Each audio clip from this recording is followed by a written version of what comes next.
네, 안녕하세요. 지난 동영상에서 우리가 지금 7단원에서 회사의 자금 조달 방법 중에 하나인 채권에 대해서 배운 부분을 총 정리해보는 시간을 가졌습니다. 그래서 이번 동영상에서는 지난 부분에 배운 것에 이어서 공부를 해볼 텐데요. 우선 공부를 하기 전에 좀 신문 기사를 몇 가지 좀 보고서 같이 공부를 이어나가도록 하겠습니다.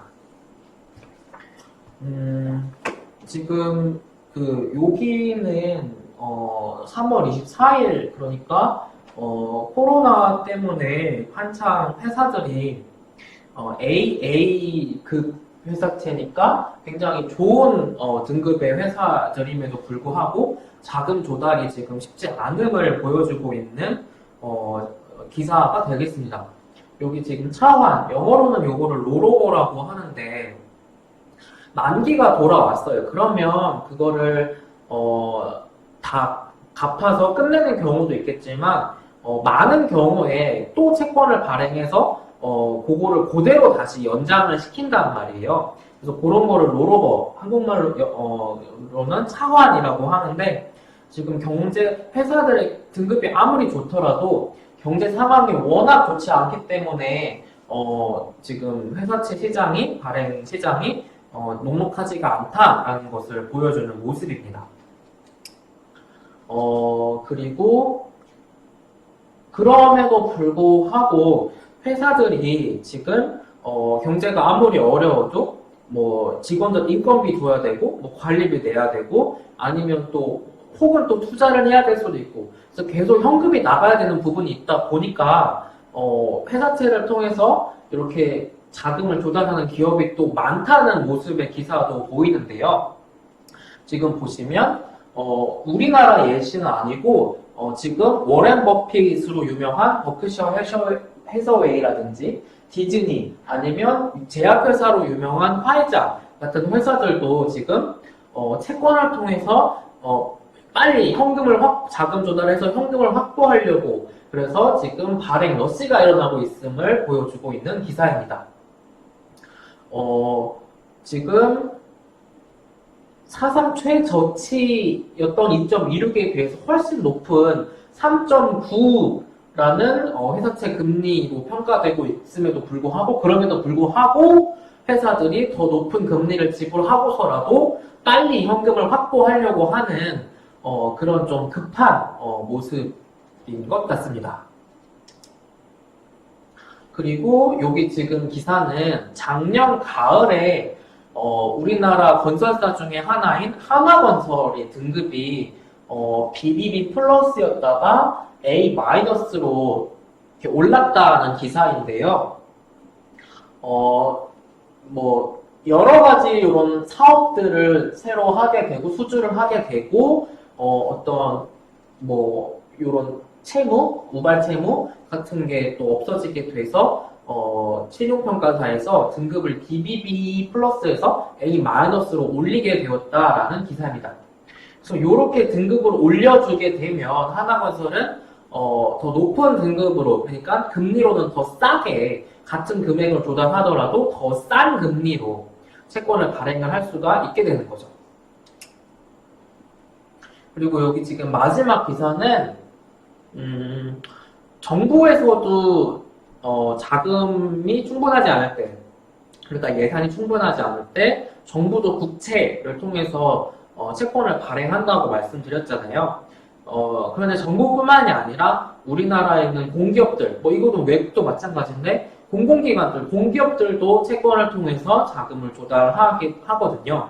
그런데 지금 보시면 석유공사가 지금 최근에 스위스 프랑 화폐로 외화채를 스위스 프랑 화폐로 통화로 발행하는데 성공했다라는 기사가 되겠습니다. 그래서 지금 보시면 만기는 5년이고 고정금리로 0.875%로 회사채 발행에 성공했다라는 기사고요. 지금 보시면 코로나 때문에 거시 경제 상황 자체가 좋지 않다 보니까 이게 지금 이거에 투자를 하려는 사람이 충분히 있으려나 없으려나 그래서 걱정을 많이 했었는데 다행히 성공을 했다라는 기사가 되겠습니다. 그리고 여기 지금 보시면 석유공사에 이어서 우리나라 회사 중에 그 현대카드는 카드사 중에 이제 큰 카드사 중에 현대카드가 있잖아요. 그래서 그 같은 계열 회사인 현대캐피탈이 미국 법인이 있는데 그 현대캐피탈 아메리카가 지금 미국에서 또 본드, 그러니까 채권을 발행을 하려고 한다. 물론 지금 시장 자체가 경제 상황 자체가 좋지 않다 보니까 그렇게 녹록하지는 않지만 요런 현대캐피탈 아메리카라던가 동양생명 이라던가 신한은행 아니면 공격 중에 한국도로공사도 각각 외국 여러 나라들에서 외화채를 발행을 하려고 준비를 하고 있다라고 그런 소식을 보여주고 있습니다.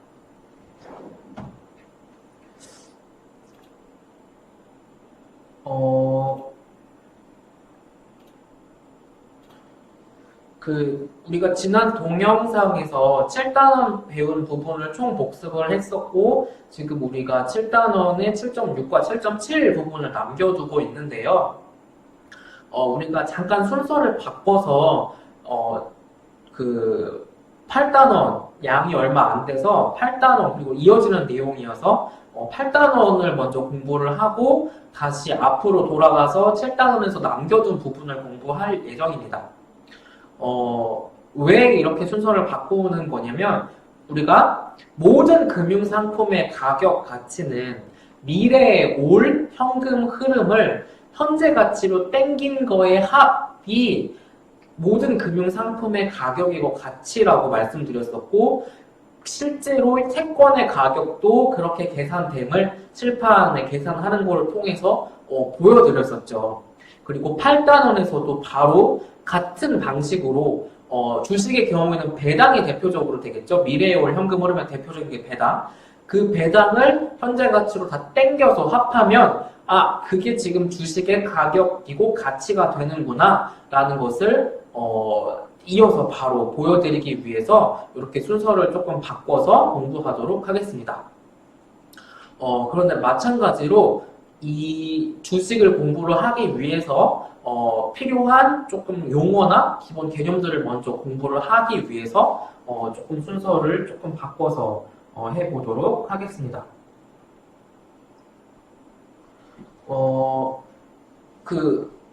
지금 혹시 숙제가 많지 않으시면 제발 증권사나 은행 창구에 가셔서 아니면 온라인으로 개설할 수 있는 계좌도 있으니까 모의 투자라도 그러니까 그거를 통해서 내가 돈을 벌어야지라는 욕심을 갖고 거기에 몰입하게 되면 그거는 이제 문제가 생기는 거고 그렇지 않고 제가 말씀드리는 거 권장하는 거는 그 HTS, MTS를 설치를 해보셔서 주식은 요렇게 살 수 있는 거구나 요렇게 거래가 되는 거구나 와 이거 장난 아니구나 이렇게 파는 거구나 수수료는 이만큼이 드는 거구나 라는 이 우리가 공부하고 있는 이 프로세스를 한번 경험을 직접 몸으로 해보시라는 겁니다. 제발 꼭 시간이 있으실 때에 꼭 그거를 한번 체험을 해보시기를 말씀을 드리고요. 자제를 하실 수 있다면 뭐 코인도 그거를 통해서 내가 돈을 벌어야지라고 하면 이제 그거에 너무 이제 시간을 쏟게 되는데 그냥 한번 켜보시고 뭐 이렇게 돌아가는구나라고 경험해보는 것쯤은 저는 네 그것도 괜찮다라고 생각합니다. 그래서 대표적으로 주식에는 보통주랑 우선주 이렇게 딱 두 가지 종류가 있다라고 말씀을 드릴 수 있겠는데요. 그 중에 보통주는 그냥 우선주보다는 후순위로 돈을 받을 수 있는 권리를 갖는 주식이 보통주가 되겠습니다. 그래서 그럴 때 우리가 보통 그냥 주식 투자한다라고 하면 이 보통주에 투자하는 거를 두고 한다고 생각을 하시면 되고요. 다시 우리는 완전 학기 초에 말씀드린 부분으로 돌아가서 재무의 입장에서 회사의 주인은 누구다? 주주다라고 말씀드렸죠. 그런데 우리 같은 일반 주주들은 일상에 있는 사람들이에요. 그러니까 생업이 따로 있는 사람들이란 말이에요. 기관 투자자들이 아닌 이상. 그러니까 맨날 가서 내가 삼성전자 주주라고 해도 뭐 대한항공 주주라고 해도 맨날 그 회사 가가지고 지금 이놈들이 어떻게 하고 있나 감시를 할 수가 없단 말이에요. 그러니까 주주들을 대표해서 일할 수 있는, 대신해서 일할 수 있는 이사, CEO를 비롯해서 이런 이사들을 뽑죠. 그리고 이 이사들은 CEO, CFO를 비롯한 경영진을 선출을 하게 되는 거고, 이 경영진들이 인사팀하고 힘을 합쳐서 각 부서의 구성원들을 채용을 하게 되고, 그 직원들이 이제 합심해서 회사를 경영을 하게 되는 거죠. 그래서 어쨌든 주주가 회사의 주식회사의 주인이 되는 거다라고 말씀을 드렸었고, 우리가 민주주의는 사람 한 명당 한 표를 주죠. 그런데 우리 재무에서는 한 주식당, 보통주 한 주당 한 표. 그래서 내가 주식 보통주를 많이 갖고 있으면 그만큼 의결권이 많은 거고요. 투표권이 많은 거고요. 그렇지 않고 내가 딱 한 주 갖고 있어. 그러면 나는 주총 가서 딱 한 표 행사할 수 있는 거예요. 그리고 이사진을 뽑을 때, 이사를 뽑을 때 대표적으로 여기 지금 보시면 집중투표제랑 단일투표제라는 여기 두 가지 방법이 있는데, 집중투표제는 우리가 여기에서 새로 배운다기보다 이런 게 있구나 라고 새로 접하게 되는 투표 방식이 뒤에서 설명드릴 집중투표제가 되겠고, 우리가 그냥 지금까지 알던 투표 방식은 조금 다르긴 한데 단일투표제가 되겠습니다. 단일투표제는 자, 1번 후보 들어오세요. 이 후보 찬성하나요? 반대하나요? 다 투표하세요. 하고 내보내. 그 다음에 2번 후보 올라오세요. 하고 이 후보에 찬성하나요? 반대하나요? 다 투표해. 그 다음에 또 내보내. 그러면 3번 후보 올라오세요. 하고 투표해. 이렇게 하는 방식이 단일 투표. 그러니까 한 번에 한 사람만 뽑는 방식이 되겠습니다. 그렇지 않고 한 번의 투표로 모든 이사를 선출하는 방식은 집중투표가 되겠습니다. 만약에 예를 들어보세요. 두 명의 주주가 딱 두 명 주주가 있는 회사야. 그런데 그 두 명 주주는 한 명은 스미스고 한 명은 존스야. 근데 스미스는 20주를 갖고 있어. 그러니까 20장의 투표권이 있는 거고, 존스는 80주를 갖고 있어. 그러니까 투표권이 80개가 있는 거지. 그래서 결과적으로 정리하면 이 회사는 100주가 발행되어 있는 회사고 주주는 딱 2명 있는 거고, 그럼 투표권이 100개의 투표권이 지금 있는 거예요. 그런데 지금 선출하려고 하는 이사는 4명이에요.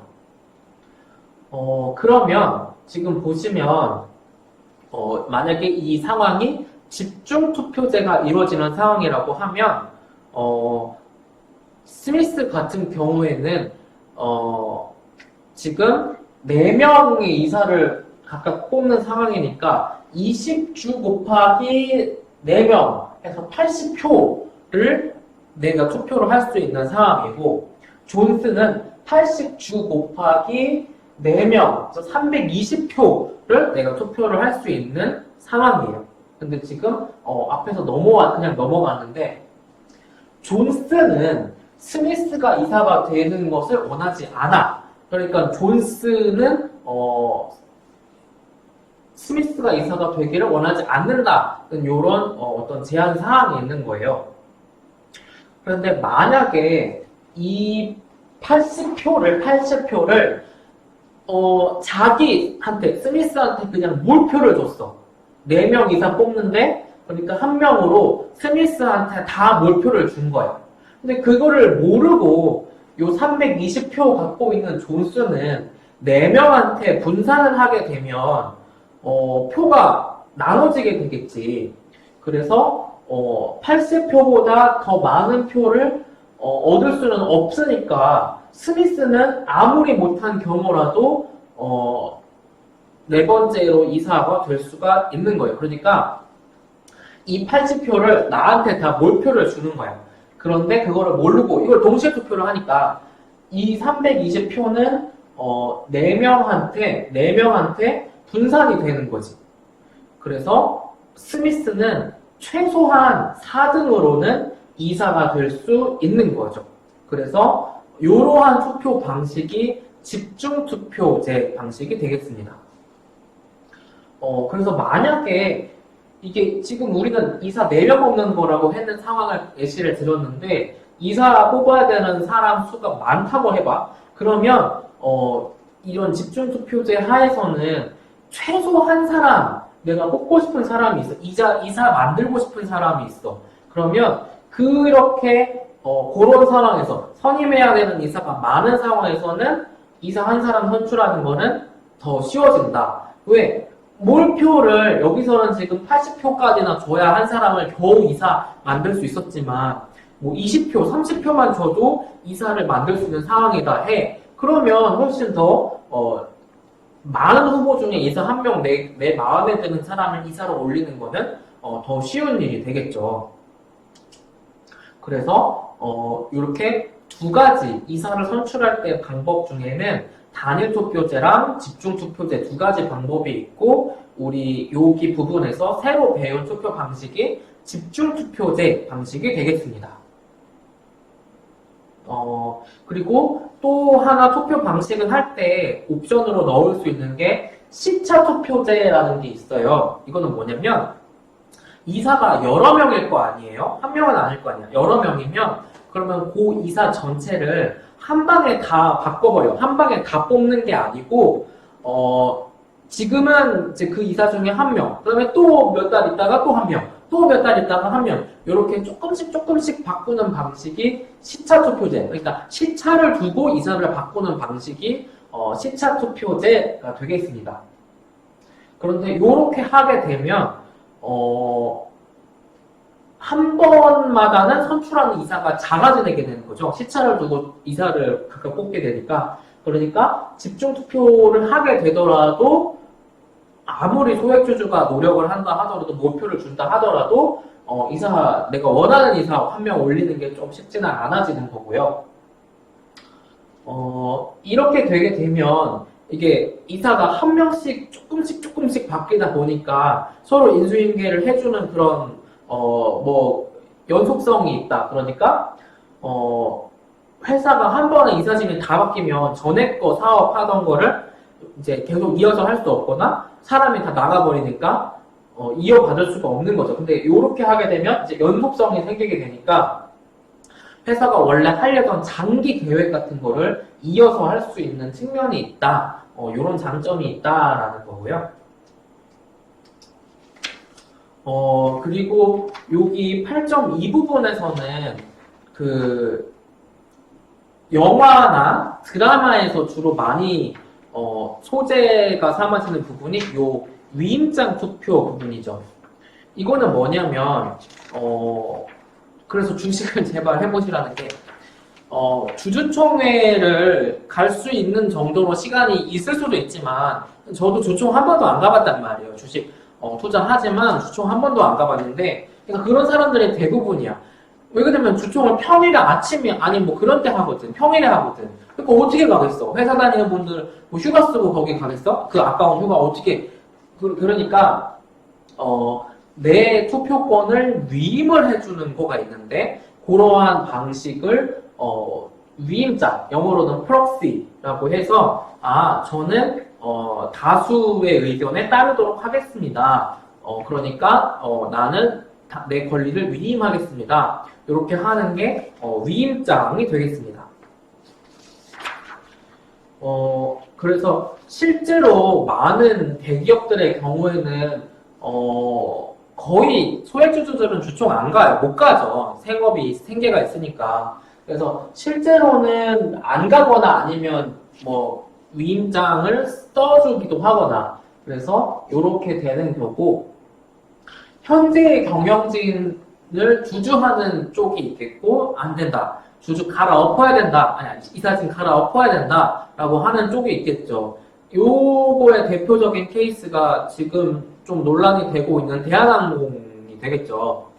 현재 조현태 회장을 지지하는 쪽과 조현아 쪽, 그러니까 새로 좀 경영진이 되고 싶은 쪽을 지지하는 쪽과 그래서 더 많은 지지를 얻으려고 요 두 축이 싸우고 있는 거잖아요. 그래서 더 많은 위임장, 그러니까 더 많은 위임장을 받아내려고 대결을 하게 되는 그런 모습이 보이게 되겠습니다. 그래서 여기 나오는 요 부분이 그 대표적으로 우리가 그 영화나 드라마의 단골 소재가 되는 부분이고요. 그리고 여기 보시면 우리가 집중투표제 하에서는 집중투표제를 만약에 하게 되면 소수 주주라고 하더라도 어떤 내가 원하는 이사 한 명한테 몰표를 줌으로써 내가 원하는 이사를 한 명은 최소한 한 명 아니면 원하는 만큼 올릴 수가 있게 되는 거잖아요. 그런 장점, 그러니까 소수 주주들도 회사 경영에 좀 적극적으로 참여할 수 있게 해주는 그런 장점이 있는 건데 일본이나 미국 이런 데서는 이미 60년 전에 소액주주들, 소수주주들을 보호해주기 위해서 권리를 보호해주기 위해서 이미 집중투표제를 시행을 하고 있었고 또 그게 어떤 단점 같은 것도 있기 때문에 또 폐지를 하기도 했었대요. 그런데 우리나라는 어쨌든 지금 문재인 정부 들어서는 어떤 갑보다는 을 아니면 뭔가 이렇게 많은 다수보다는 소수 이런 쪽도 의견을 좀 존중해주는 편으로 지금 정책 방향이 가고 있잖아요. 그래서 집중투표제를 상법 개정을 통해서 이렇게 허용할 수 있게 해주려고 한다. 그런데 그게 선진국들에서 이미 해봤는데 좀 문제가 있어서 지금 실패해가지고 다시 없앴다. 그래서 우리나라에서 왜 하려고 하냐 그런 내용을 담고 있는 기사가 되겠습니다. 그래서 보시면 1950년대부터 미국, 일본 등 금융 선진국에서는 집중투표제를 했었대요. 소액주주들을 보호를 하기 위해서. 그런데 했다가 폐지를 하기도 했고 유럽에서는 도입 사례가 아예 없기도 하고요. 그래서 그 다음에도 많은 또 단점들이 있을 수 있기 때문에 이거 도대체 왜 하려고 하냐 이런 지적이 있다라고 하는 거죠. 네.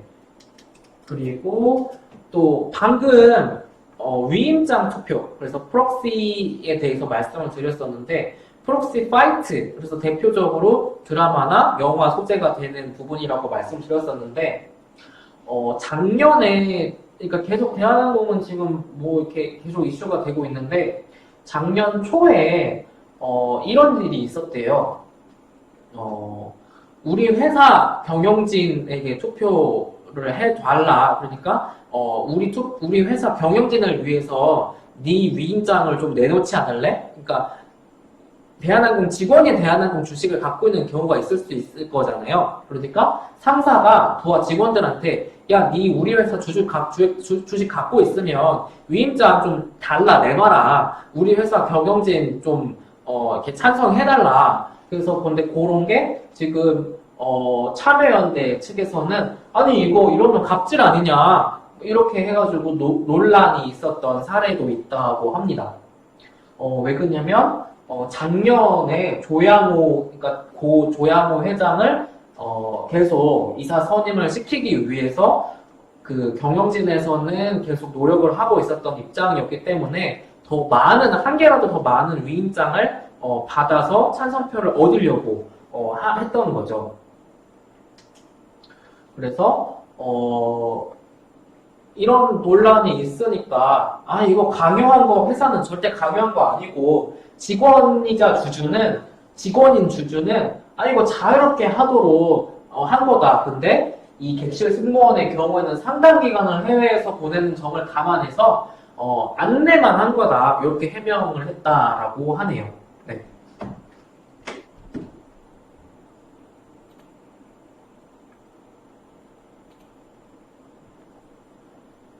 그래서 요 위임장에서 대표적으로 드라마나 영화의 소재가 되는 부분이라고 말씀을 드렸었고 주식에는 여러 종류가 있을 수 있는데 대표적으로는 보통주 아니면 우선주예요. 그렇게 그냥 딱 두 가지라고 생각하면 되시는데 근데 조금 자세하게 들어가면 뭐 클래스 A 주식이 있을 수 있고 클래스 B 주식이 있을 수 있고 뭐 클래스 C 주식이 있을 수 있다라는 거예요. 그거는 뭐냐면 투표권, 의결권을 뭐 주면 뭐 그거는 클래스 A 아니면 뭐 의결권을 빼면 뭐 클래스 B 뭐 회사 정하기 나름인데 그래서 다양한 종류의 보통주를 가질게 할 수 있다. 그래서 지금 보시면 포드 같은 경우 미국의 자동차 회사인 포드 같은 경우에는 클래스 B 보통주가 있는데 요 B 보통주는 전체 주식 수에는 10%도 안 되지만 투표권으로는 40% 전체 투표권의 40%를 차지하고 있는 게 이 클래스 B 보통주라고 하고요. 제너럴 모터스, GM 같은 경우에도 여기는 지금 클래식이 있고 클래스 E 주식이 있고 클래스 H 뭐 요렇게까지도 있다고 하네요. 그리고 알파벳, 구글의 모회사 그냥 이게 쉽게 생각하시면 구글이라고 생각하시면 되는데 여기는 지금 클래스 A랑 클래스 B가 있다고 해요. 그래서 지금 보시면 클래스 C라는 주식을 2014년에 만들어가지고 회사 경영진이 회사를 통제를 할 수 있게 만든 이런 종류도 있다고 합니다. 그래서 그냥 주식은 쉽게 생각하시면 보통주 아니면 우선주라고 생각하시면 되는데 약간 요거를 뭐 회사들 의결권이나 아니면 배당을 받을 권리라던가 뭐 이런 거를 조금씩 조정을 하면서 여러 가지 클래스 주식을 만들 수 있구나 발행할 수 있구나 라고 아시면 되겠습니다.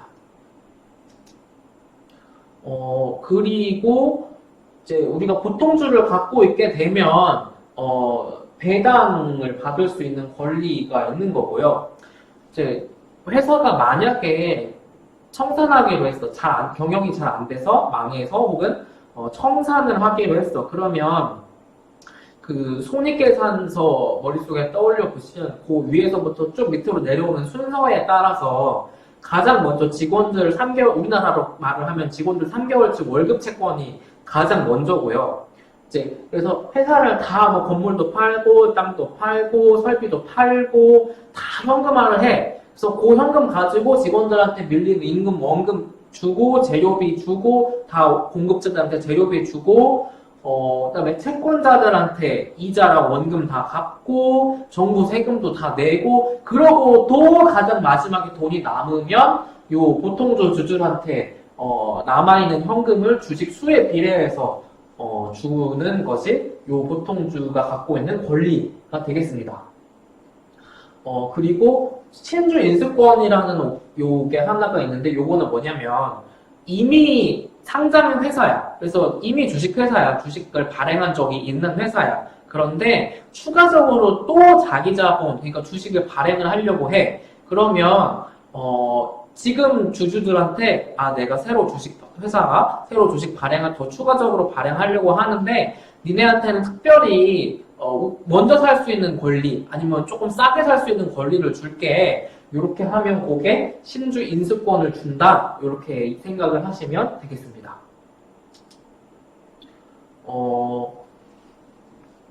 그리고 보통주를 갖고 있으면 배당을 받을 수 있게 된다라고 말씀을 드렸었고 배당은 대표적으로는 현금으로 배당을 하게 되거나 아니면 이제 주식으로도 배당을 하게 되는데 배당을 할지 말지는 그 회사가 이사진이 먼저 결정을 하게 되고 그거를 뭐 회사 정관에 따라서 주주총회를 열어서 주주의 승인을 받으면 최종적으로 배당을 지급할 수 있게 되는 뭐 그런 게 되겠습니다.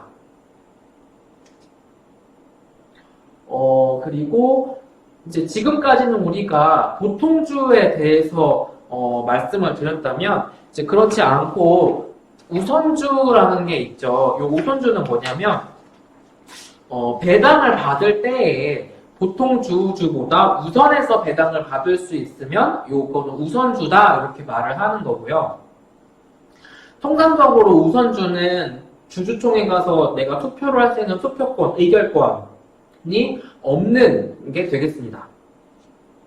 여기까지만 아시면 되고 우선주는 미국의 경우에는 이게 뭐 한 주당 100달러라는 명시 가격이 있다고 해요. 그래서 만약에 그 우선주 한 주당 5달러의 배당이다. 그러면 100달러 중에 5달러니까 5% 수익률, 배당 수익률 뭐 이렇게 계산을 한다고 합니다.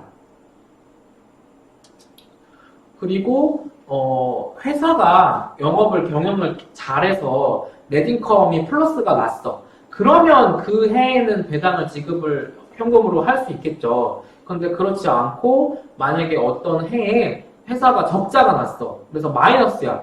그러면 그때는 배당을 지급을 뭐 못할 수도 있겠죠. 그런데 우선주의 경우에는 누적 배당일 수도 있고 비누적 배당일 수도 있다는 게 뭐냐면 만약에 적자 난 해에 배당 못 줬어. 그러면 그 못 줬던 거를 내년 아니면 그 다음 해에 흑자 났을 때 전에 못 줬던 것까지 얹혀서 같이 주면 그거는 누적 배당이고, 그렇지 않고 야 작년에 못 준 거는 작년에 끝이야. 올해 거 다시 올해부터 하는 거지. 이렇게 하면 비누적 배당이 되겠습니다.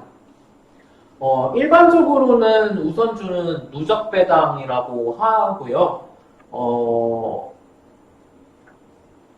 네, 그래서 요렇게 우선주의 경우에는 누적 배당과 비누적 배당 두 가지 형태가 있을 수 있다라고 생각하시면 되겠습니다.